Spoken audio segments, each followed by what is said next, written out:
Good day, everyone, and welcome back to the channel. It's Mark Bennett here with you again, and today I want to talk to you about a simple mistake that I just made this morning. And by just accidental luck, it's really not going to affect me too much, but it could have affected my revenue for the week, my miles for the week, and my paycheck. So I'd really like to go over this with you, especially with some of you new drivers, on the importance of paying attention and slowing down with your electronic logbook. If you don't mind, if you'd please like, comment, subscribe down below.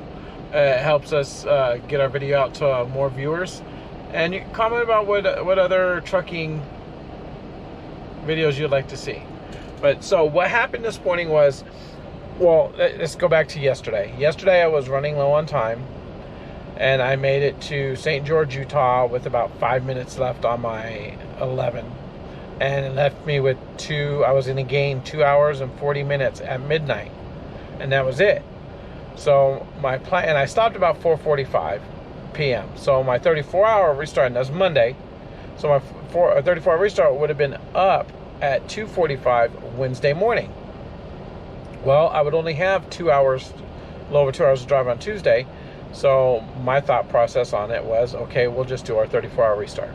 We could wait till midnight Wednesday where we gain our 8.5 hours back and have 11 to drive, or we could just wait a couple extra hours and have a fresh 70. So that's what we were going to do.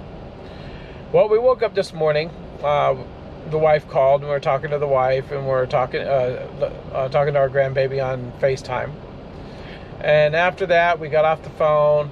We opened up my curtains, and I looked that there was actually truck parking in front of me. Now, the night before, I had to pay reserved parking, $17 to park at reserved parking, because one, I was out of time, and two, there was no free parking at that pilot in St. George, Utah. So I didn't want to pay that $17 again tonight, which would be Tuesday night, to wait for my 34-hour restart. So I decided I would go ahead and go on over and idle over, go on PC, personal conveyance, and move my truck into a different parking spot. So now, as you can see with the Zonar is a system that we use. So here it is. So to change your duty status, what you'll do is you'll hit right here where it says duty status, and you'll click it. And then to go to, I'm in sleeper berth, by the way, as you can see, because I'm leaving in the morning. But to go to personal conveyance, you hit your off duty, change it to personal conveyance, and then you have to put a note there, and it has to be a justifiable reason. So I put my note in, and then I tapped up here. I wasn't paying attention. I was in too big of a hurry, so we're going to cancel out of this so we don't mess up our logs again. And you'll see here when we go to our actual logs for this morning, and it's going to take a minute for it to 7:40, well 7:15, whatever it is right there, it kicked us into driving. Well, what happened was I didn't pay attention to make sure I went in personal conveyance. Disengaged my brakes, put it in gear, and went to idle, crossed over into the parking spot, literally directly across from me. As soon as the truck started moving, the Zonar kicked me into driving. And I looked down, and I wasn't in personal conveyance like I should have been. So I went ahead, I parked, got over the free parking spot, and I parked, and I called logs. Now, talking to the log department, I was informed that per FMCSA, they're not allowed to edit our drive time for any reason.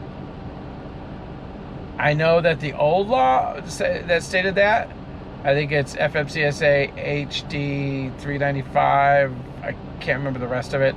I gotta look it up. But either way, I know it was rescinded in July 31st of this year. But I don't know if what they put in its place or they didn't.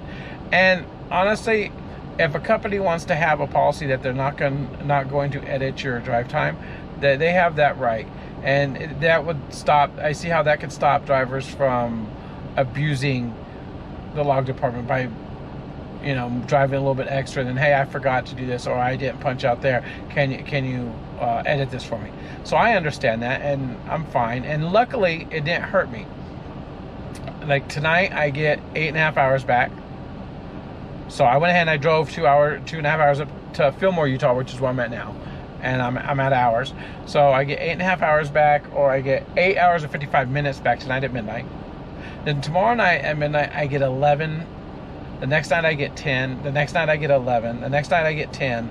So it's not going to hurt me. It's not going to affect my miles. It's not going to affect my chances of getting loads and getting freight, and it's not going to affect my paycheck. That being said, if I had really garbage hours, say I was getting 5 hours back, 3 hours back, 4 hours back, and then 11 and 11, and so forth, this really could have a major impact, not only on me, but on the company. I mean, the company expects you to utilize your hours to run the truck, to move loads so they can make money. You expect to utilize your hours so you can move the truck to make you money. So I wanted to bring that to everyone's attention, just to show that we have to slow down, we have to pay attention, and we have to make sure that what we're doing, we actually do it. There was no reason for me to be in a hurry this morning.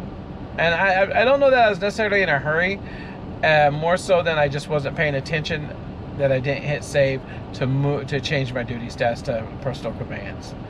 That being said, the log department, even though they couldn't change my duty status, and I was upset, I didn't take it out on them because it's not their fault. I'm the one who made the mistake. And like I said, luckily, it's not gonna affect my opportunity for miles this week. We're sitting at 1,000 miles right now, and we're gonna have Wednesday, Thursday, Friday, Saturday, Sunday. So we're gonna have 4 days to add to that. So we should be able to hit 2,400 to 2,700 miles a week. And working this Walmart account so far, I've been getting really good loads. I've been working every single day, which is all we can ask for as truck drivers out here. I'm working on a couple more videos. I'm working on one to do a little more in depth about the Walmart dedicated here at Swift. I'm also still working on a video about our bonuses here at Swift, which I believe Swift has one of the better bonus programs in the industry. But I haven't driven in a few years due to becoming a transportation manager, so I don't have a whole lot to compare it to, just a couple other companies. I'm also working on a video on how I do my pre-trips every morning, and some little things that we can do just to be a little bit safer out here. Once again, please, if you like the content, like, subscribe, and comment down below, and I'll see you next time.